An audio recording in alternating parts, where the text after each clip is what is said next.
respected patron, with your permission, we want to start our 31st meeting of CRCPC. I request your good sir to give permission so that we may start. हाँ start की। First of all, I invite Mr. Narendra Kumar Sant, President of Dastak, to enlighten us about Lord Buddha. Please come.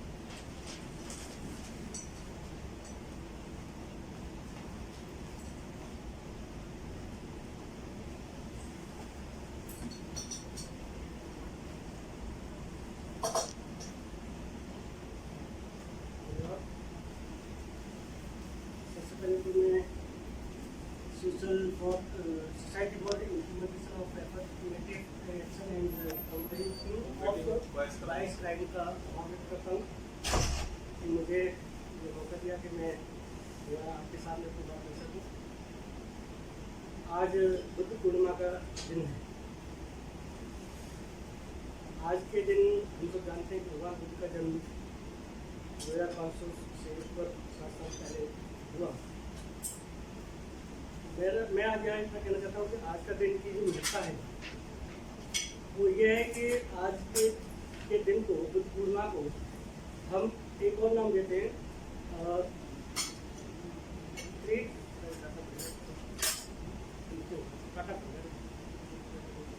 त्रिविध पावनी पूर्णिमा।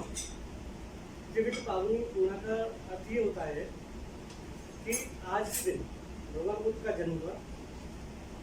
आज के दिन ही भगवान बुद्ध को ज्ञान प्राप्त हुआ और आज के दिन ही भगवान बुद्ध को महापरिनिर्वाण का प्राप्त हुआ। सामान्य रूप से जो होने का ये है कि हम सभी लोग जन्म को तो बहुत धूमधाम से मनाते हैं और शुभ भी मानते हैं।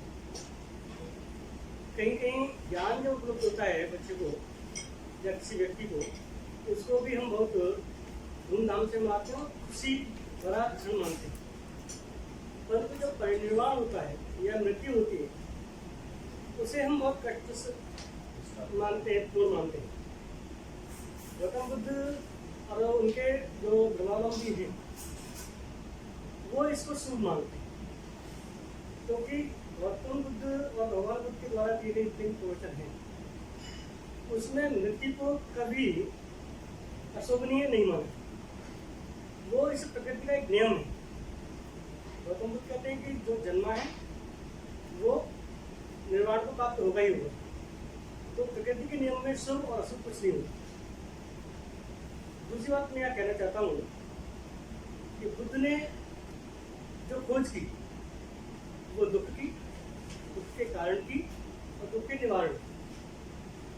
और मानवीय जीवन में मनुष्य का जो सही मानने में मूल्यांकन किया जा सकता है वो गौतम बुद्ध के 5 सीलों के द्वारा किया जा सकता है। अगर हम गौतम बुद्ध के 5 सीलों की बात करें, पाणातिपाता वेरमणि सिक्खापदं समादयामि, तो इसका सीधा अर्थ ये होता है कि हम प्राणीवाद की हिंसा से व्रत रहने का प्रण लेते हैं।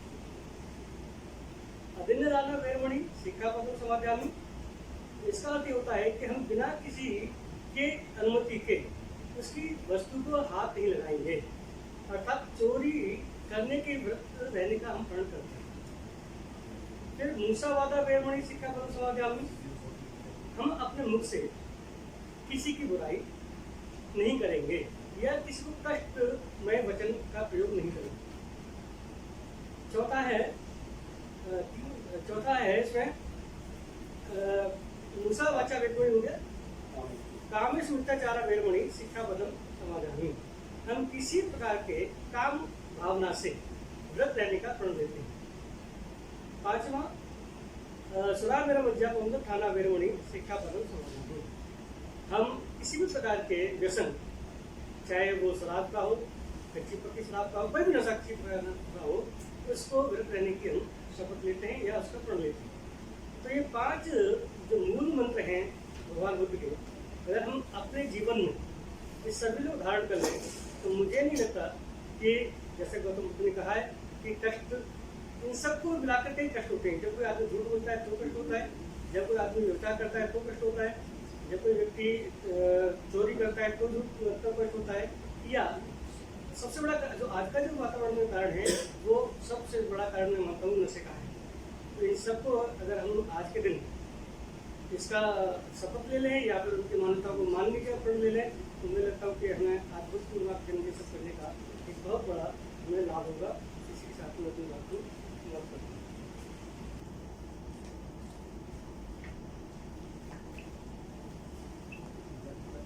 As you know, today is Guru Purnima, and we are paying homage to Lord Buddha,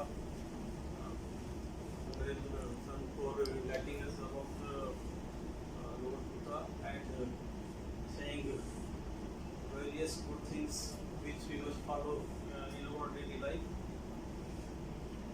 The next identity meeting is recording of lecture. Sri Sukhdev among us. He will deliver a lecture on cognizance of offense under the scheduled caste and scheduled tribes, prevention of atrocity act. Before that, I request Dr. San to introduce Sri Sukhdev Sindhi among us reviewers. Thanks once again. Sri Sukhdev Singh ji, Additional District Assistant Judge, retired, acquired his formal education from Punjab School Education Board and Guru Nanak Dev University, Amritsar, Punjab, and higher education BA LLM from Delhi University. He joined the Delhi Judicial Service in the year 1985 and was promoted to the Delhi Higher Judicial Services in the year 2000. He has worked in several capacities on original and appellate jurisdiction, both of civil and criminal side. He has presided over special court like motor accident claim tribunal, labor court, matrimonial court, and special court under Electricity Act. He debuted the office of district judiciary in the year 2015, and after superannuation, he worked as president of Consumer Court East District, Delhi till 2020. He has attended various national and international seminars and conferences. He is the author of 2 books, Providence of Offences by Criminal Courts and Hindu Law of Marriage and Divorce, LexisNexis publication.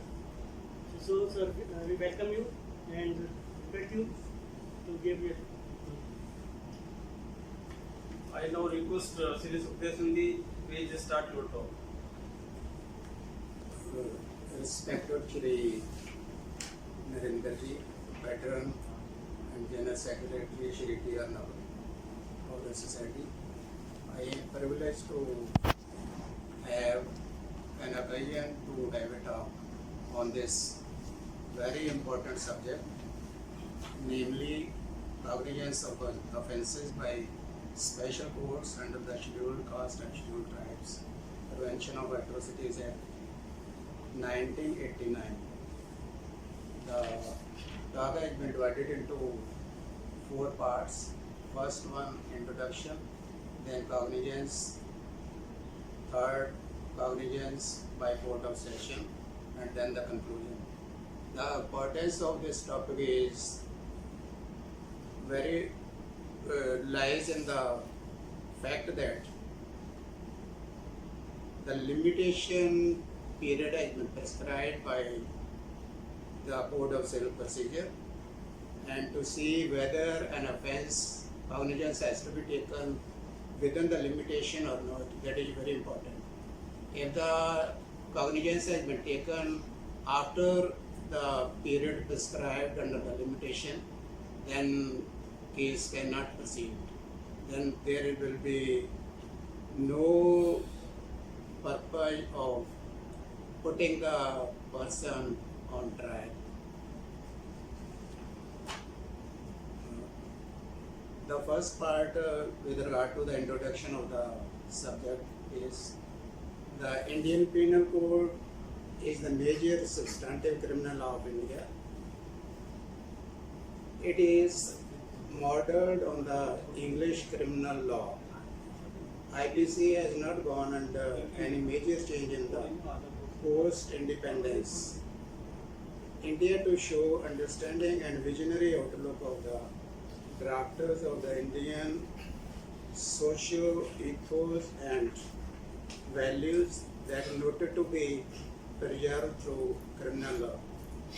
With the passage of time and after post-independence era, the concept of state has changed from legislative to welfare state, and with the advancement of technology, various acts have come into force, and even the offences have been committed under various acts, new offences such as terrorism, cybercrime, consumer exploitation, economic offences, patent violations, intellectual property, etc., which have necessitated of bringing new legislations.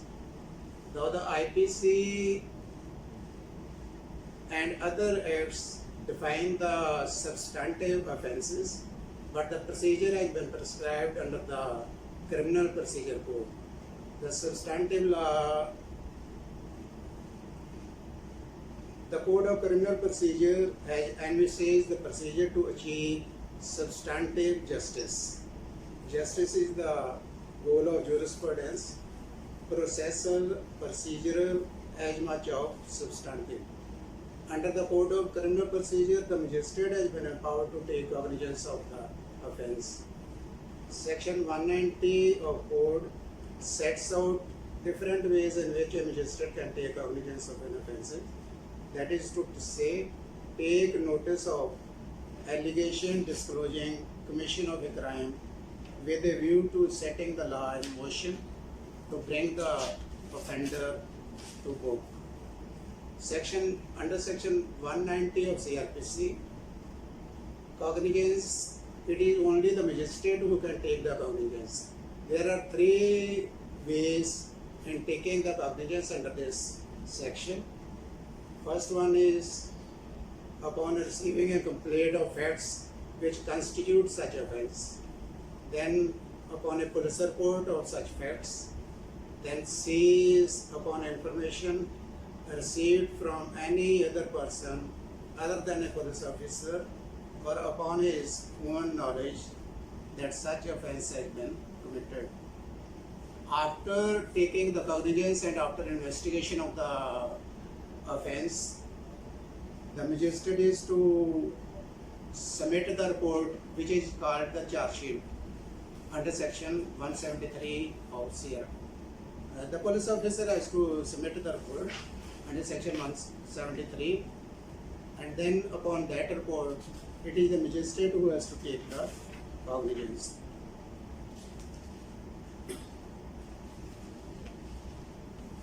If the offence is, there are two types of cognizance. Number one is it is the first one is the magistrate. The offences which are triable by the magistrate, it is only the magistrate who has to take the cognizance. And then there are offences which are triable by the court of session. It is only the court of session which has to take cognizance. The session court has no original jurisdiction except in one or two cases, such as where there is a complaint against the dignitaries like President of India and other persons. Only the court of session upon complaint by a public officer, then he can take the session court can take the cognizance. Otherwise, session court can take the cognizance only upon committal of the case by the magistrate. First, the magistrate has to complete all the formalities, and after completing the formalities, he has to send the charge sheet to the court of session. Now we have to see what is the procedure under this act, whether the special court under the Scheduled Caste and Scheduled Tribes Prevention of Atrocities Act. The special court has been created under this act to try the offences. Now the question has arisen on so many occasions whether this special court is a court of session or not. This question was answered by the Supreme Court that the special court created under this act is a court of session. Thus, the special court, being termed as the court of session, can take the cognizance under this act. Now, what is the meaning of cognizance? That is also very important. The word cognizance has not been defined under the Code of Civil Procedure, which deals with the procedure. Only the cognizable offence and non-cognizable offences have been defined. Cognizance, in broad workable definition, is to take notice of an offence. The word cognizance, the Supreme Court in R.R. Chari versus State of Uttar Pradesh observed, taking cognizance does not involve any formal action or indeed action of any kind, but occurs as soon as a magistrate as such applies his mind to the suspected commission of an offence. Meaning thereby, when the magistrate applies his mind to the charge on the charge sheet committed to it, then he take the cognizance. Then the question also arises,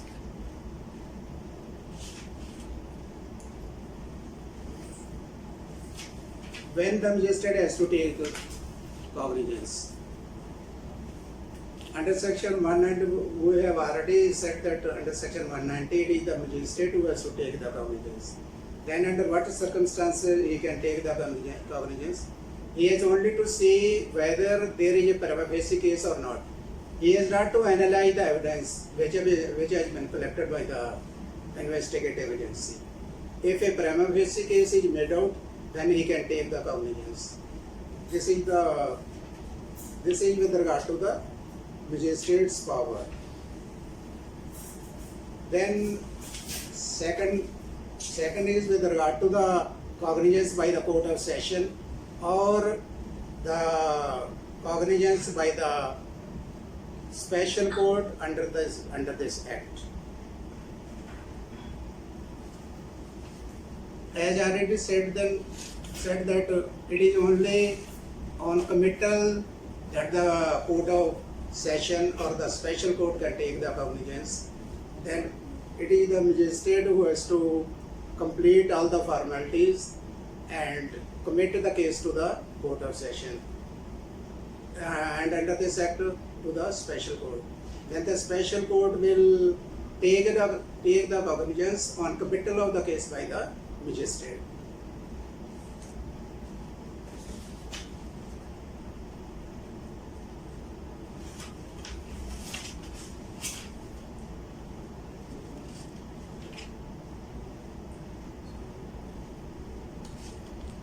Then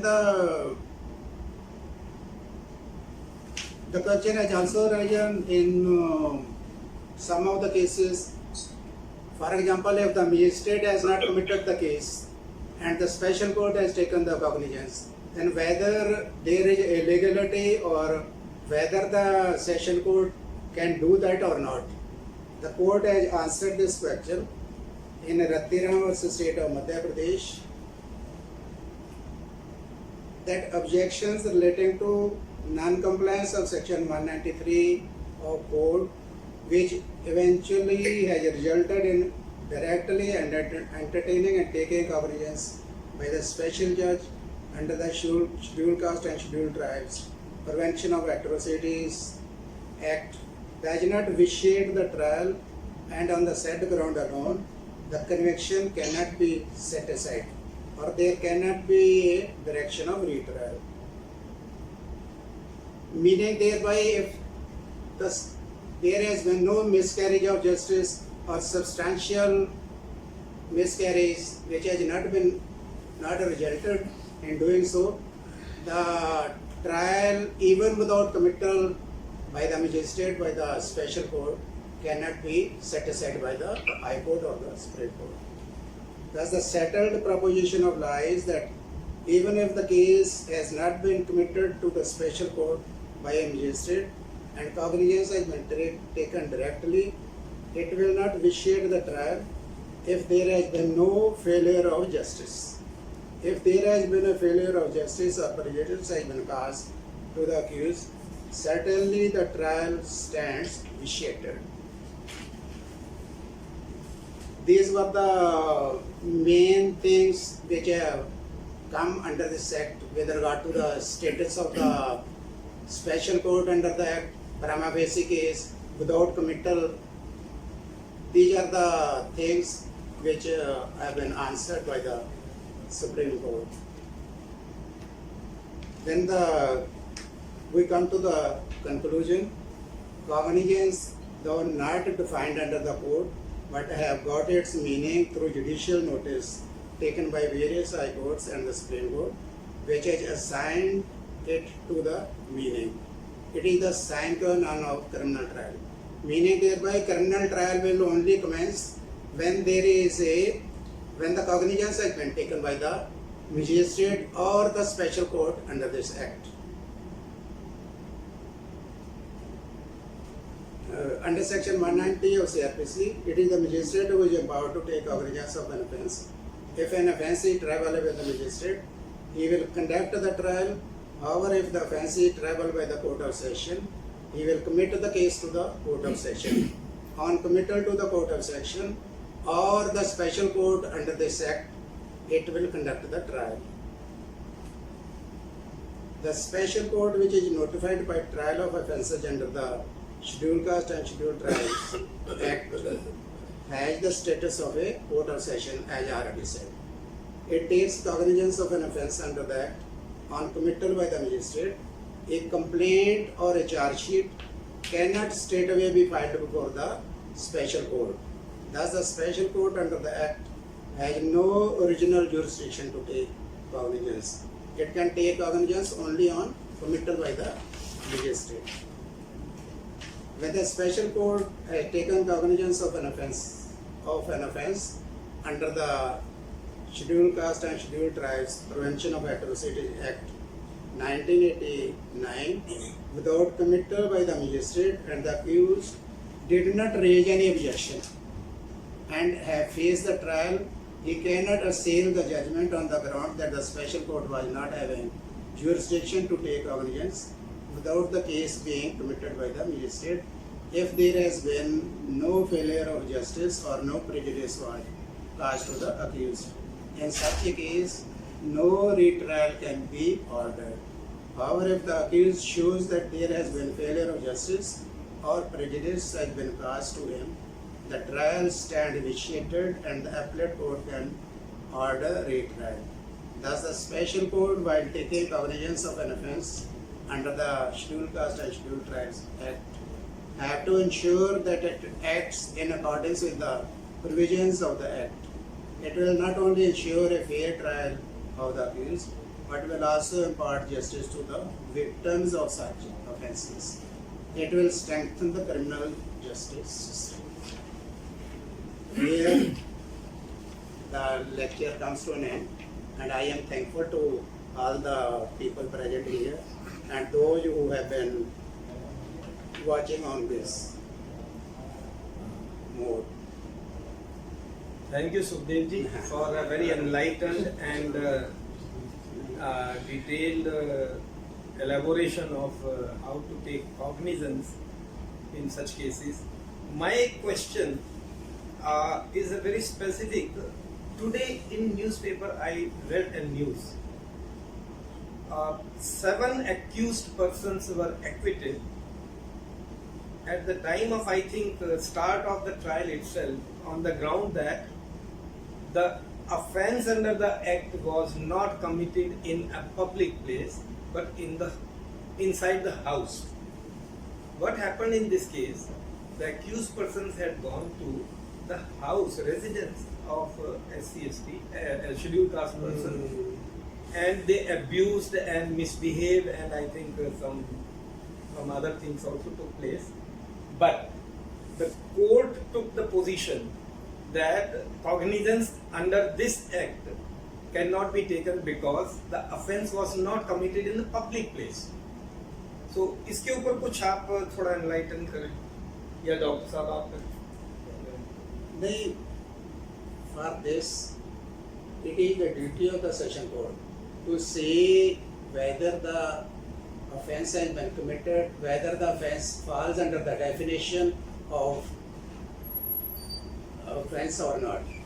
If it is not falling under that, then the court should not take the cognizance. This is the नहीं तो सवाल यहाँ पे इतना सा है कि offence तो है under IPC substantive law it is an offence क्योंकि वो अंदर घुसे हैं। it can be. हाँ, I mean गाली to गलौज say, की है। my point is that we have to see whether the offence falls under this act or not. हाँ। If it falls under this act, then the trial should proceed. If it does not fall under this act, then the trial has to go under the other act. नहीं, इसमें judgement क्या है? There are several elements in this regard. In fact, initially there were few clauses which described the atrocity, but later on in 2015 Act was amended exhaustively, and now there are so many instances which have been termed as atrocities on scheduled caste. In fact, what you are asking, sir, this is clause 3, 1, 9, and 10. If there are other so many instances, in one particular instance like this, when offence is committed in privacy like this, then that offence is not made out because Act so provides that if it is it is committed within four closure of a wall, then it will not be atrocity. It will be offence under Indian Penal Code. In fact, it is. But there are other instances when that public view is not required. For example, if someone put excreta or dump some obscene materials in front of the house, then the offence is made out. And likewise, there are in fact more than 30 offences when offences are made out. In the next meeting, we will describe what offences, what constitute atrocity and what does not constitute atrocity. This is very important. Yes. The court has to see whether it falls under this definition or not. Whether it falls under the offence, it is an offence under the act or not. If it is an offence under the act, then the trial should proceed.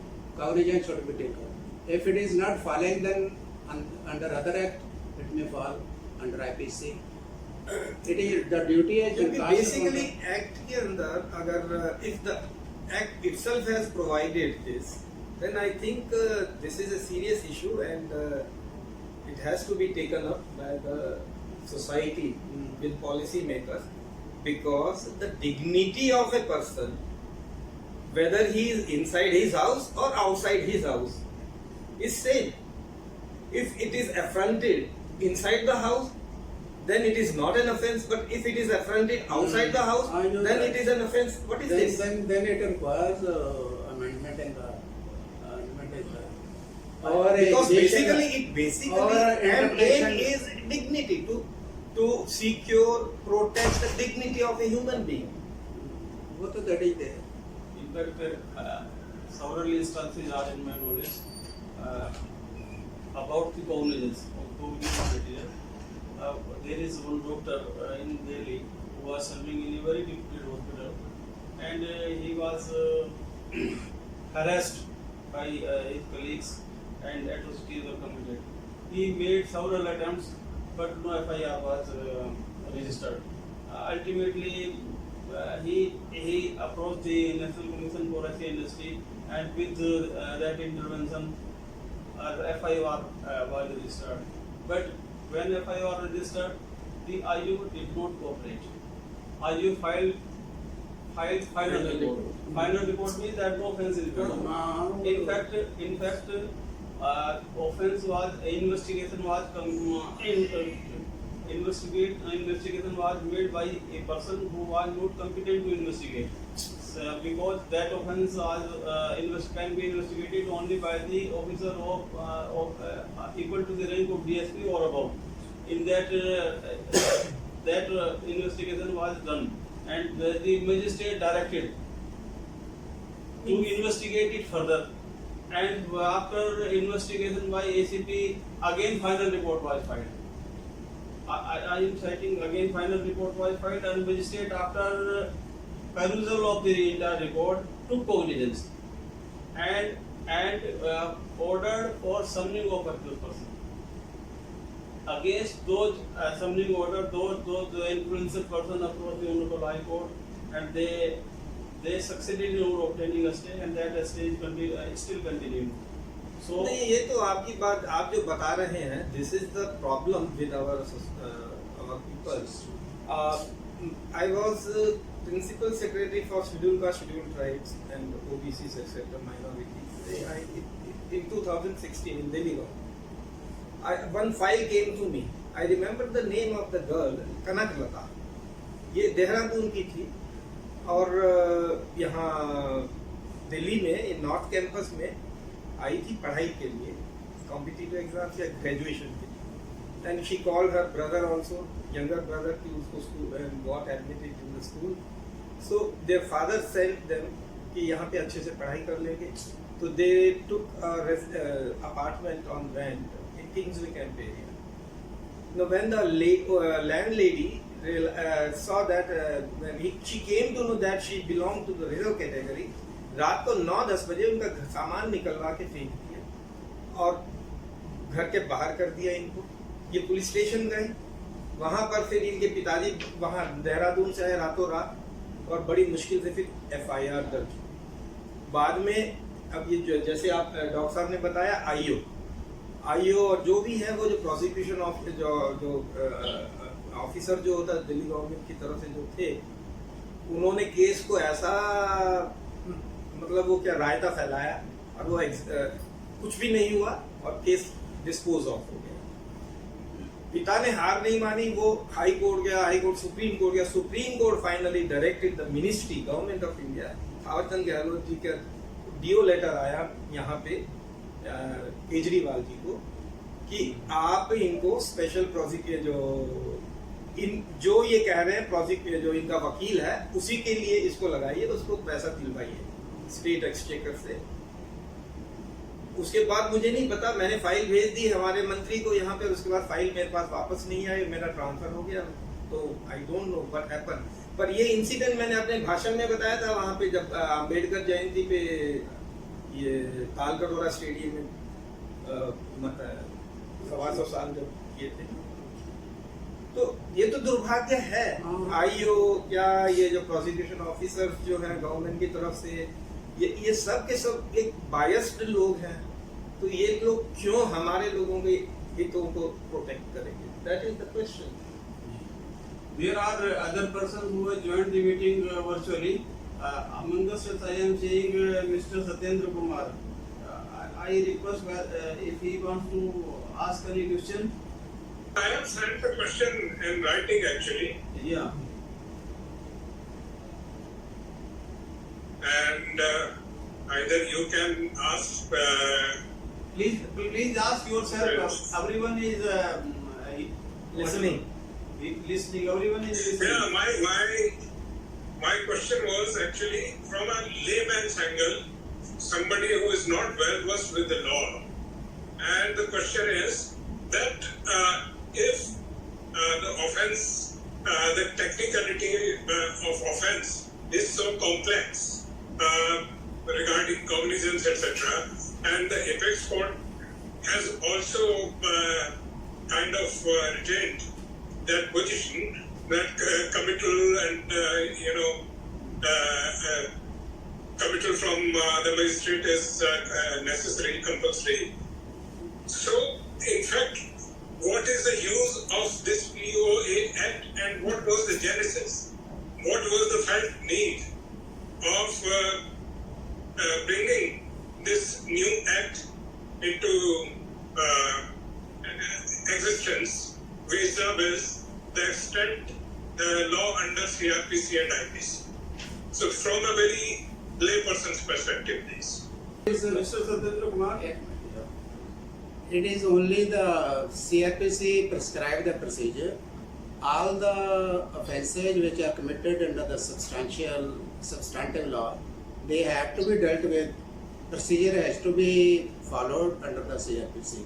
CRPC prescribe the procedure, how the case is to be put into motion, how the case is to, what are the things which are to be investigated, investigation, and all the procedure is being followed under the CRPC. So, unless and until under this act the procedure should have been prescribed, if the procedure should have been prescribed under the act for a trial, then the trial should have been commenced as per the procedure prescribed under the act. Otherwise, in all the other acts also, the procedure is being followed by the courts under the CRPC. I want to add something. Sir, I want to add something. Yes, please. I give one example. Suppose rupees 1 lakh is in my pocket and I do not know that amount is with me. So I will not be able to use it. That is worthless. The rupees 1 lakh will be wasted for me. Likewise, in this act there are very important provisions, but beneficiary do not know what are the provisions with how they should utilize that. If they are using it, what precaution they should take so that their case can result into conviction. So we have to enlighten the people. We have to make awareness. Also, or we are sincerely making this effort. This is first lecture on this subject. And in the subsequent meeting, there will be so many on different angles. So in the end, after after about 20-30 minutes, everyone will be aware about the minutely about the provisions, and I think then we will be able to create some awareness among the people. Okay, thanks. This is why my question was, if there must have been some felt need that CRPC and IPC is not enough in delivering the justice. That is why we promulgate such a law. So my question was, what was the felt need? Being the CRPC and IPC was not enough to protect the interests? मैं add करता हूँ। That was not enough. Yeah. मैं जब IAS में आया था 1988 में, तो it was a hot topic, और ये जो कुछ लेजिस्लेशंस स्पेशली जो आए हैं 80s में और 70s 80s में, वो basically social legislations, social security, social उसके लिए। तो उस वक्त ये exactly it was observed, it was being observed that the people from SC scheduled caste, scheduled tribe communities who are at the receiving end are not getting justice under the normal course of law, IPC and CRPC, और इसीलिए ये special provisions device किए गए थे, अलग से act बनाया गया था under with the fond hope that the system will work in favour of these people.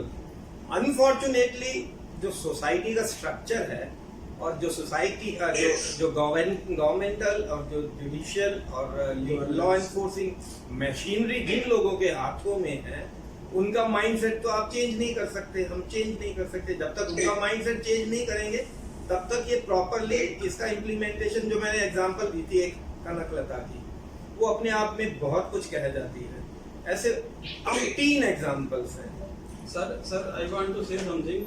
We will continue this subject in future meetings. Our time is going to end within 2-3 minutes. So I request. Okay. So I request yourself, Mr. Sudhendra Kumarji, to something about who have attended closing the statement. To say. Vote of thanks. Please propose vote of thanks. Okay. Yeah. the vote of thanks में actually सबसे पहले तो आप जिस हिसाब से you spend your time and energy in coordinating these meetings, so first of all this important vote of thanks goes to you. Vote of thanks goes to our honorable speaker and the people who have taken interest and in these matters, which is for the larger interest of our society and our people. That is why I was asking the question, and which our presidents have actually answered that it was a social justice angle, and that's where why that is why I asked the question. Question was this, that there is a structural violence in the system, and structural violence is that bias where the law does not work. And actually, my daughter is working in a PhD on that subject. Good. That is why I was a little bit interested. So, thank you very much. Thank you all the participants, and we wish you best, and hope we will take up much more important subjects for the welfare of our people. Thank you. Thank you. Thank you very much.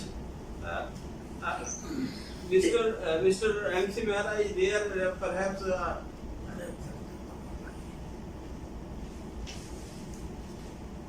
Mr. MC Mehra, are you hearing me?